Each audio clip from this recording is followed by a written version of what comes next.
Assalamualaikum Ibu. Waalaikumsalam. Mohon izin sebentar Bu. Saya mau wawancara Ibu mengenai video yang Ibu tonton kemarin. Videonya udah Ibu tonton Bu? Sudah. Ya, langsung saja ya Bu. Mengenai video kemarin kan sudah Ibu tonton. Jadi saya mau minta wawancara sama Ibu mengenai video yang Ibu tonton itu ya. Nah, menurut Ibu di video tersebut apakah pembelajarannya sudah tepat? Menurut saya itu sudah tepat ya. Nah, dengan cerita tersebut lambat laun insya Allah dengan sadar anak-anak akan merekam cerita yang guru sampaikan. Jadi dengan metode bercerita untuk menanamkan kejujuran anak, nanti bisa anak tersebut tertanam sifat kejujurannya. Sudah tepat. Jadi menurut Ibu dari dalam video itu pembelajaran beranaknya sudah tepat ya? Iya, sudah tepat. Dengan metode bercerita bisa menanamkan sifat jujur pada anak. Oke. Nah, jika terlihat di video tersebut ada seorang anak yang menangis dan tidak mengikuti kegiatan kelas, menurut Ibu bagaimana cara mengatasinya? Menurut saya ya kita harus melakukan pendekatan dulu ya kepada anak ya, karena banyak kemungkinan sih dari anak itu menangis, mungkin dia tidak nyaman di kelas atau dia merasa tertekan di kelas gitu. Jadi ya sama kita alihkan agar dia itu tidak lagi menangis. Jadi dengan dialihkan ya Bu ya, biar anak itu bisa mengikuti pembelajaran gitu dan tidak menangis. Terus yang ketiga ya Bu, bila ada seorang anak yang memiliki latar belakang yang berbeda Bu, sehingga seorang ketiga ya Bu, bila ada seorang anak memiliki latar belakang yang berbeda, sehingga seorang guru pun harus menyesuaikan sesuai dengan karakter anak, bagaimana itu Bu pendapat Ibu? Menurut saya ya seorang guru itu emang harus mengetahui latar belakang anak, karena dengan kita mengetahui latar belakang anak tersebut kita bisa menyesuaikan gitu pembelajaran kita seperti apa sesuai dengan karakter anak tersebut gitu. Ya emang harus seperti itu. Jadi kita harus memahami anak satu persatu dulu Iya. ya Bu, harus mengetahui karakter anak masing-masing anak gitu ya. Iya. Bisa.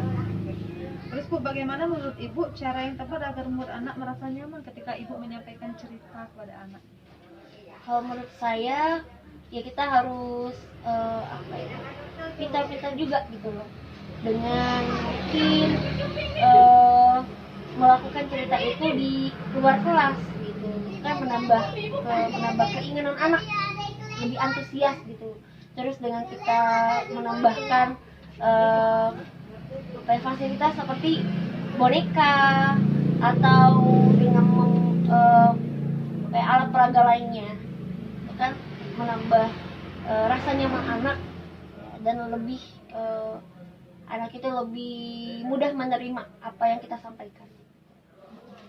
Jadi media mendukung ya Bu? Iya, media. Terus di video tersebut bagaimana cara Ibu untuk memancing anak untuk menanggapi cerita yang Ibu sampaikan Bu? Bagaimana caranya biar anak itu tanggap dengan cerita yang Ibu sampaikan?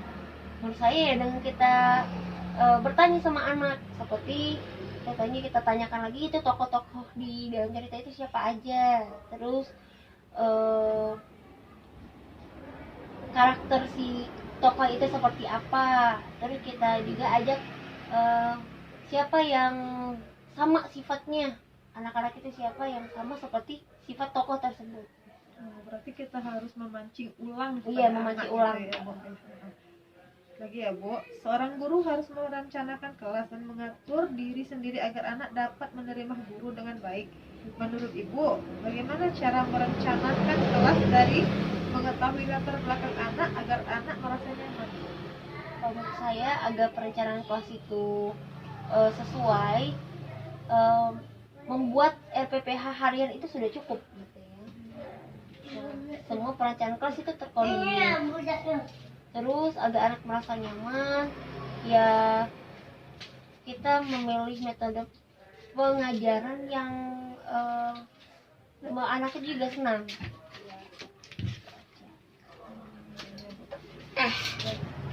Setuju ya Bu. Bagaimana cara Ibu untuk mengambil penilaian terhadap anak setelah melakukan pembelajaran melalui metode cerita? Menurut saya penilaiannya ya dengan kita mengulang kembali, kita lihat itu anaknya yang merespon itu siapa aja. Jadi kita bisa menilai, oh anak ini dia yang paham gitu. Nah anak ini yang mungkin kurang paham, dengan anak yang kurang paham itu ya kita lebih mengajak lagi. Jadi cara pengambil penilaiannya melihat respon anak Iya, gitu ya. melihat respon anak. Terakhir ya Bu, di video tersebut dalam menanamkan sifat jujur terhadap anak apakah efektif dengan menggunakan metode bercerita? Menurut saya itu efektif ya, sudah cukup ya, karena anak itu kan senang bercerita.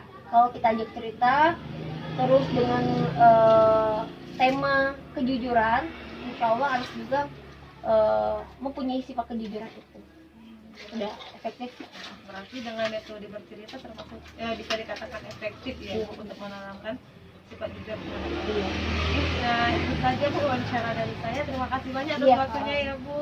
Iya. Assalamualaikum warahmatullahi wabarakatuh. Bagaimana cara Ibu untuk mengambil penilaian terhadap anak setelah melakukan pembelajaran melalui metode cerita?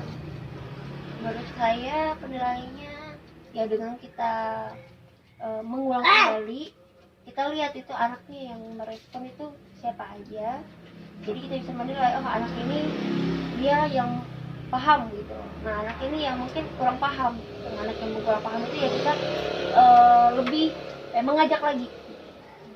Jadi cara pengambil penilaiannya melihat respon anak Iya, gitu ya. melihat respon anak. Terakhir ya Bu, di video tersebut dalam menanamkan sifat jujur terhadap anak apakah efektif dengan menggunakan metode bercerita? Menurut saya itu efektif ya, sudah cukup ya, karena anak itu kan senang bercerita. Kalau kita ajak cerita terus dengan tema kejujuran, insya Allah anak juga mempunyai sifat kejujuran itu. Sudah efektif. Berarti dengan metode bercerita termasuk bisa dikatakan efektif ya Iya. Bu, untuk menanamkan sifat jujur terhadap anak. Iya. Nah itu saja Bu wawancara dari saya. Terima kasih banyak atas Iya, waktunya ya Bu. Iya. Assalamualaikum warahmatullahi wabarakatuh.